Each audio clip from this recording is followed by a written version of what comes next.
Hello friends, today we all are going to learn chapter 3, two stories about flying. Two stories means दो story, वो भी उड़ान के ऊपर यानी फ्लाइंग के ऊपर दो स्टोरी है इस चैप्टर में। और इसके दो पार्ट है, यानी कि फर्स्ट पार्ट मैंने यंग सीगल वाला बना दिया है, आप चाहो तो उसे प्लेलिस्ट में जाके चेक कर सकते हैं। एंड आज हम करेंगे ब्लैक एरोप्लेन सेकेंड पार्ट।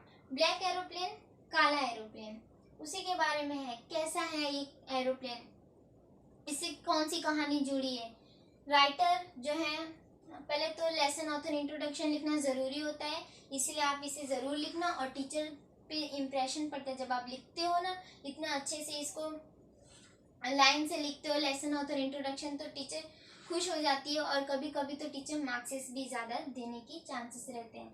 तो lesson black aeroplane, author Frederick Forsyth, introduction, it is a story about a pilot who lost in a storm cloud.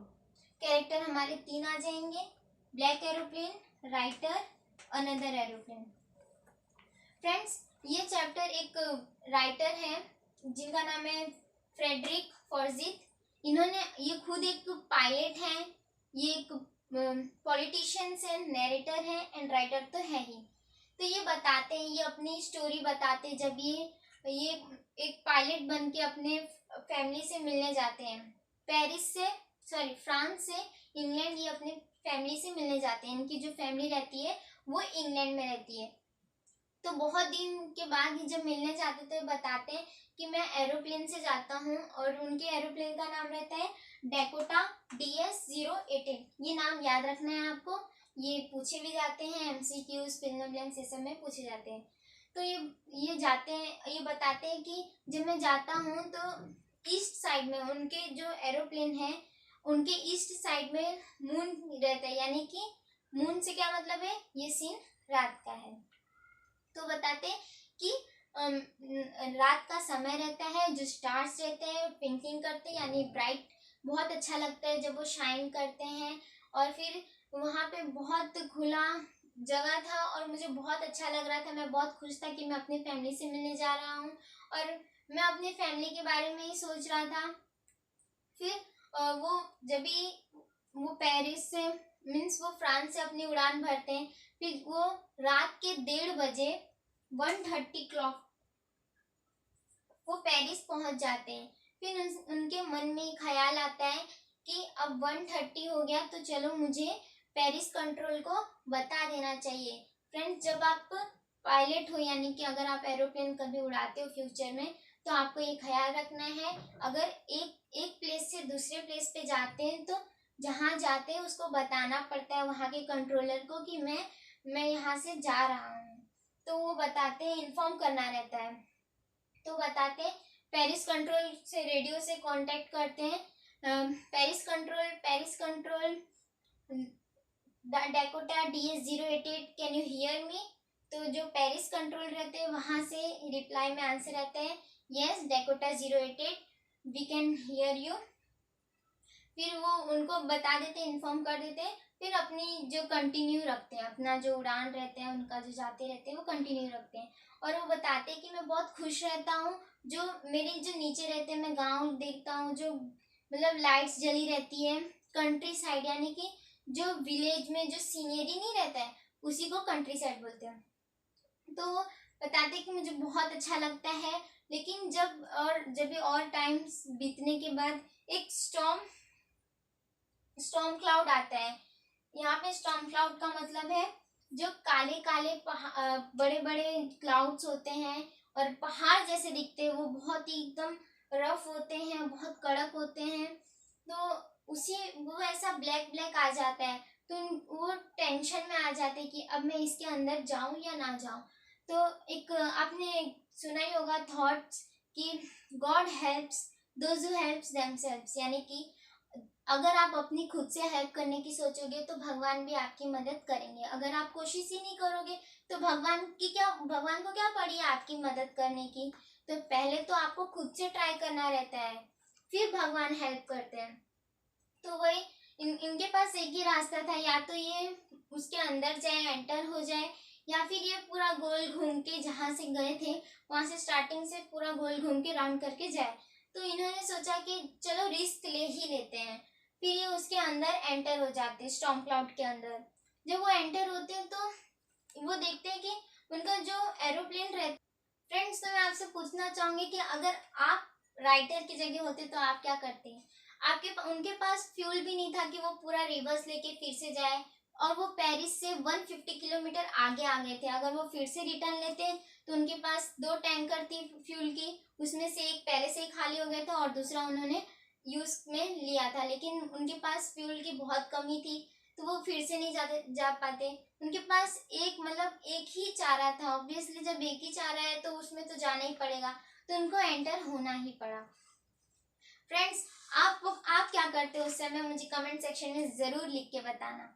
और फिर वो उसके अंदर एंटर हो जाते हैं। जैसे ही वो एंटर होते हैं तो उनका जो एरोप्लेन रहता है वो पूरा हिलने लगता है। पूरा जो स्टॉर्म रहते हैं, यानी कि जो पहाड़, जैसे मैंने एग्जांपल में बताया कि पहाड़ जैसे रहते हैं, तो पूरा उनका एरोप्लेन रहता है वो पहले से ही पूरा ओल्ड एरोप्लेन रहता है, तो पहले से ही थोड़ा खराब रहता है, लेकिन वो स्टॉर्म क्लाउड्स की वजह से और वो थोड़ा खराब होने लगता है, हिलने लगता है।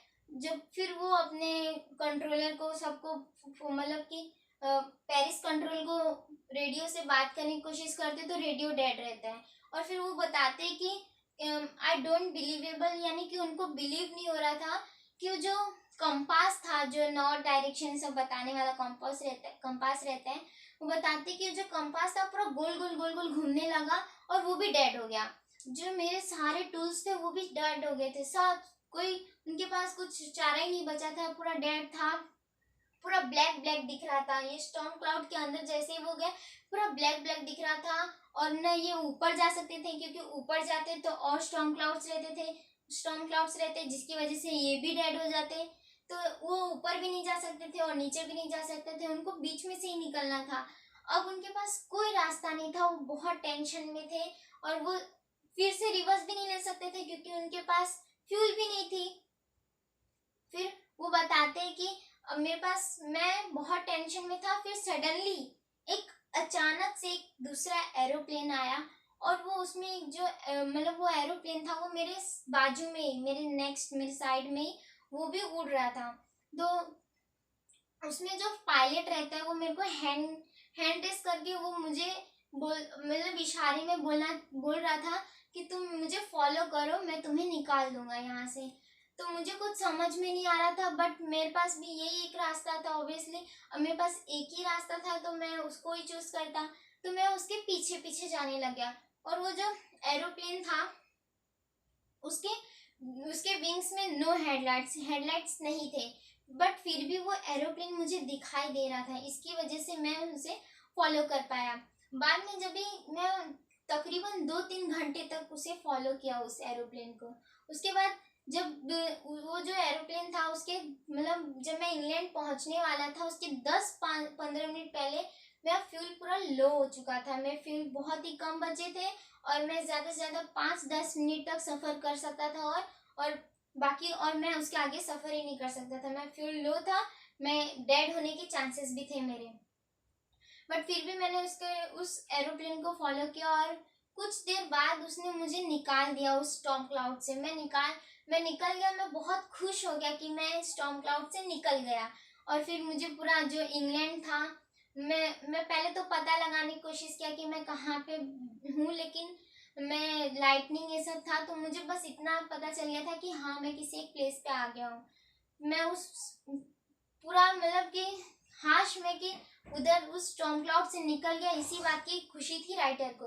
तो वो बोलते कि मुझे किस जगह पे आया हूँ मुझे उससे कोई मतलब नहीं था, मैं निकल गया, मुझे उसी बात की बहुत खुशी थी। फिर वो देखते कि जो एरोप्लेन रहता है वो भी अचानक से गायब हो जाता है, और उनके आगे जो उनके एरोप्लेन के आगे उनको दिखता है कि एक एयरपोर्ट रहता है। तो वो जाते हैं फटाफट अपने एयरप्लेन को एयरपोर्ट पे रोक देते हो, और खुद तुरंत उस एयरप्लेन से निकल के वो जाते हैं वहाँ पे जो रहते हैं ना फीमेल वॉचमैन करके, जो वहाँ के स्टाफ रहते हैं वो फीमेल थी। तो उससे जाके पूछते हैं कि मुझे उस जो एरोप्लेन में जो रहता है, उनको लगा कि दूसरा एरोप्लेन था। तो बोलते हैं कि मैं जिस एरोप्लेन मेरे साथ आया था उस पायलट का नाम बताओ, मुझे उसे थैंक्स कहना है। तो जो फीमेल रहती है वो बोलती है कि एरोप्लेन, कौन सा एरोप्लेन, जहाँ पे आप थे वहां तो कोई एरोप्लेन नहीं था, आप एक अकेले वहां पे थे। तो बोलते हैं नहीं था, दो थे, जिसकी वजह से तो मैं यहाँ पहुंचा हूँ। तो बोलती कि नहीं ऐसा कोई एरोप्लेन नहीं था। तो जो ये रहते हैं राइटर, ये वहीं पे अपनी स्टोरी एंड करते हैं और वो अभी भी कंफ्यूज है कि कौन आया उनकी मदद किया, किसने, कोई गॉड, क्या सच में गॉड आके उनकी हेल्प किए थे, क्या पता, वो तो उनको भी नहीं पता कि क्या हुआ। ये एक मिस्ट्री है फ्रेंड्स। हम लोग हमारे इंडिया में, यानी कि हमारे नॉट इंडिया में, हमारे पूरे धरती में, अर्थ में बहुत सारी मिस्ट्रीज है जिनका कोई आंसर नहीं मिला है। तो वो भी इस एरोप्लेन, अचानक से एरोप्लेन का आना, उनकी हेल्प करना, फिर चले जाना, वो इसको भी एक मिस्ट्री बताते हैं। जैसे कि हमारे इजिप्ट में जो एक है, इजिप्शियन का जो, मतलब वो लोग गाड़ते थे राजा का, ये सब वो भी एक मिस्ट्री है। मम्मीज का मिस्ट्री, बहुत सारे हमारे इंडिया में और हमारे अर्थ में बहुत सारी मिस्ट्रीज है। तो वो बताते कि मेरे लिए ये जो एरोप्लेन की जो स्टोरी है, नॉट ये मेरी रियल लाइफ स्टोरी है, जो ये एरोप्लेन आया गया, मेरे लिए एकदम मिस्ट्री। और मैं अभी भी कंफ्यूज हूँ कि क्या सच में मुझे गॉड ने हेल्प किया था। फ्रेंड्स, आपको क्या लगता है, क्या वो सच में गॉड आके उनकी हेल्प किए थे? मुझे कमेंट सेक्शन में ज़रूर बताना। एंड अगर आपको मेरी वीडियोस अच्छी लगी, अगर आपको लगता है कि जो मैं बनाती हूँ वीडियोस वो आपके काम आती है, तो प्लीज़ लाइक और सब्सक्राइब करो मेरे वीडियोस को फॉर मोर अपडेट्स।